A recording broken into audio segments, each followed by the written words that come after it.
All right? So for those whom I have yet to meet in your classrooms, I am a part-time resource teacher for English classes, social studies, and Christian studies. I'm also a theology student at Regent College.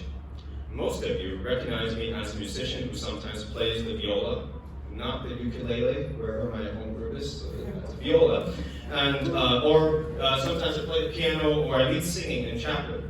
Yet whether it's my opportunity to teach or my ability to play music, all these things are possible only because of the grace of God. So today I will tell you the story of my upbringing. I'm 32 years old, and I've been a teacher for a decade. However, before the age of 30, I had never succeeded in finishing any book from cover to cover, except the Bible. But even that took me 6 years. So growing up in Hong Kong, I did not know that my reading struggles actually had a medical name. Now, as an adult, doctors have officially diagnosed me as an ADHD patient, which stands for Attention Deficit Hyperactivity Disorder. But during my childhood, before I had adequate help, my ADHD had another name: laziness. I grew up in Hong Kong schools that graded students into 6 different classrooms labeled A to F. The academically strong students would sit in classroom A, and the worst would sit in classroom F. If you have no idea what I'm talking about, imagine going to the supermarket where you see different eggs graded with different alphabets and shelved differently based on their letter grades. Except Hong Kong schools did that to students, and the only measurement of their quality was their academic results. As someone who could not read properly, I was constantly shelved in the worst classes. That put a lot of stress on my family, as no one likes to see their child in the worst classrooms. But what made matters worse was how my teachers tried to teach me how to work harder. A history teacher once punished me by making me write out 10 reasons why I thought I would become a useful person someday. When she saw that everything I wrote was music related, she rebuked me and said, "These are your hobbies. There's nothing useful on your list." Yet the most terrible experience I had was in grade 10, when my Chinese teacher advised my parents to ban me from all music-related activities because my music practice was allegedly distracting me from focusing on my studies. "Focus on your studies now," she said, "or the only school you go to is a music school." Now, repeating the words aloud makes me realize how crazy that comment was. And growing up in Canada, you probably find that worldview ludicrous. I don't blame these adults for what they said, because they were probably brought up and taught under the same narratives. But I do wish these grown-ups would come to know Christ someday. Or they would visit us at Vancouver Christian School and see how each individual can be honored as a unique child created by God. But sadly, the dominant narrative in Hong Kong is still, some talents are more valuable than others. Yet their most harmful education worldview is that good grades equal good students, and bad grades equal bad students. So grades 10 and 11 were the worst days of my teenage years. Not only did my grades not improve, I was cut off from participating in school orchestras and choirs, which were the only places I found my joy in learning. But thanks be to God, I had very loving parents who were willing to support me when I ultimately decided to attend music school after grade 12, even though music school tuition fees were significantly beyond what my family could handle financially. So my training in music school allowed me to become a music teacher and an orchestra director, 2 roles that gradually helped me find my voice.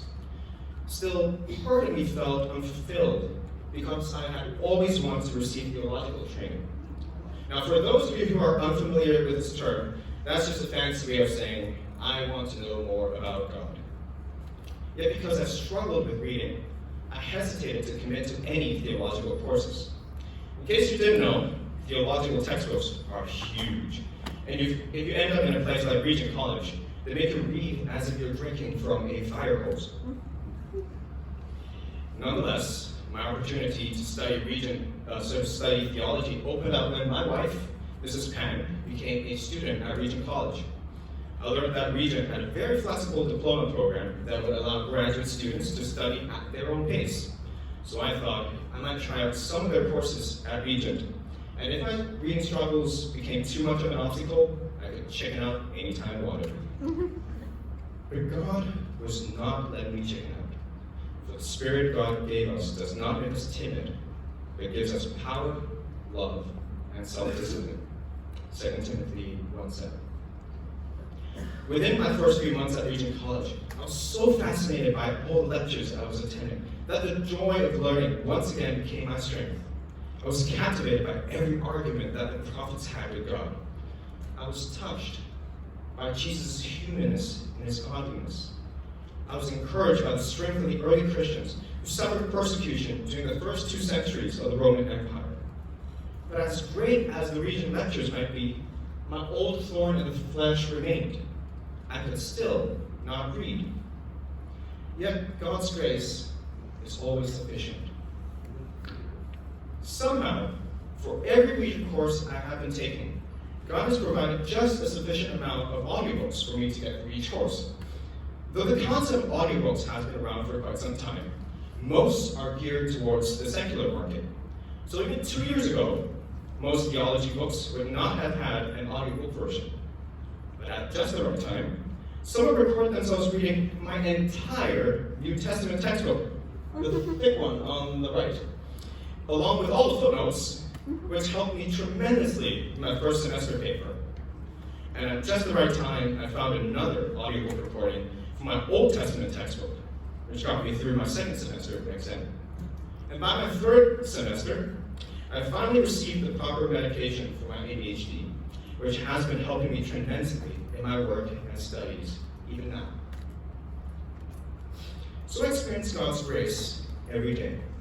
I experience God's grace when I receive financial aid for my studies, so I can also afford the daily medication I need for my ADHD.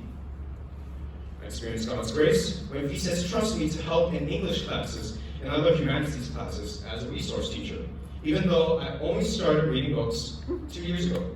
So if I were Mr. Voskamp, I would not have read any books up till today. So 2 years ago, I was not reading anything. I also experienced God's grace when I recall the many traditional hymns that my family used to sing together before bedtime.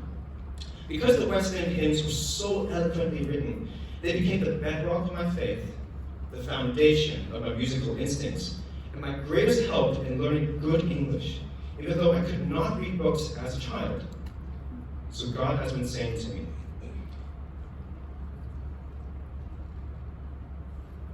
my grace is sufficient for you.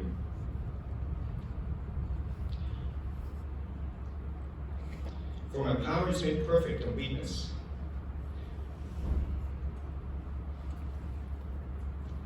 Therefore,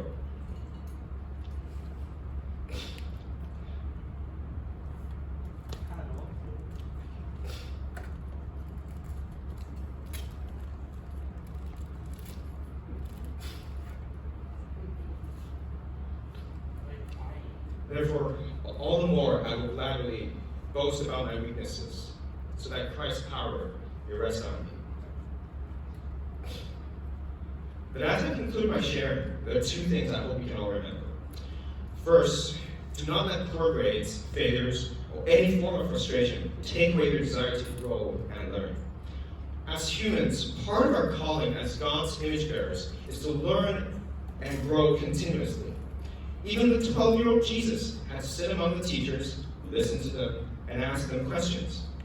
Grades do not define your value, and your academic achievements will never change the fact that you are a precious child of God. However,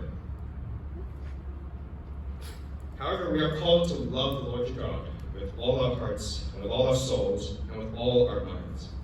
We can only fulfill this commandment if we're willing to learn and grow continuously. That learning process will be different for everyone. For me, I never finished reading my first book until the age of 30. However, my troubles did not stop God from teaching me and educating me through other means. through the hymns that I sang, through viola lessons, and through everything else that was happening beyond the textbooks and classrooms. What we're called to do is not to achieve good grades, but to learn to be more like Jesus with all our hearts, souls, and minds. And second, no amount of medical or technological help could ever replace the love of Christ that I continue to experience through other brothers and sisters.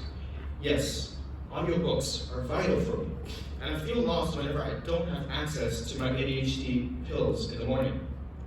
But none of these things could ever replace the godly love and encouragement I experience through my supportive wife, who fully embraces my strengths and weaknesses. No fancy ebook software could ever replace the courage I've developed through the support of my Regent College brothers and sisters. And no medical help could give me the vision and calling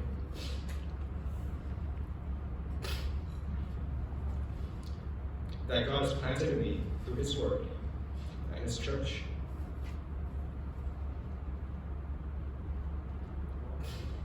So this is a story that God has been writing in my life.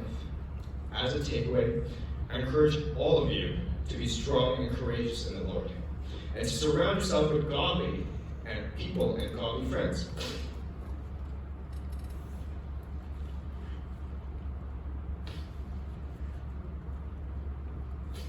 So that wherever you are in your faith journey, you will never have to struggle alone. At this time, I'd like to invite Hilary to join me and help me with the next segment. So we will play a harp and viola duet together as we wrap up our sharing time through the hymn, Yet Not I, but Through Christ in Me. We will play the hymn with minimal help of the microphones as a time of silent meditation for all of us. And we will share the lyrics on the screen for our reflection.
sin has been paid. For Jesus bled and suffered for my pardon, and he was raised to overthrow the grave. To this I hold, my sin has been defeated. Jesus now and ever is my food. Oh, the chains are released. I can sing, I am free, yet not I, but through Christ in me.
Thank you so much. It was very beautiful. And I think what I heard you say, Mr. Pang, at some point, many things, but one of them was to be strong and courageous. But what I heard was be weak, rejoice in your weaknesses. So for all of us who have something that we may not have been able to rejoice in before, let's take great courage in delighting in something that maybe our culture has seen as a deficit, but which, because of Christ, becomes a great joy and a great strength. So we bless you for your courage. We thank God for your presence here. We know that you're coming and going. You may not be with us for as long as we'd hoped. We thank you for your passion for learning, your passion for following Jesus, your willingness to mentor and to let others shine with their gifts too. And we pray that this will continue to light a place in our hearts that have previously been dark. So our blessing for all of you is may the light of Christ shine in your lives. May you boast in your weakness because of what Christ has done.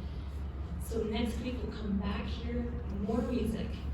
Miss Lynn is also going to share her passion for music and what music has done in her life. And band is going to lead us, choir is going to lead us.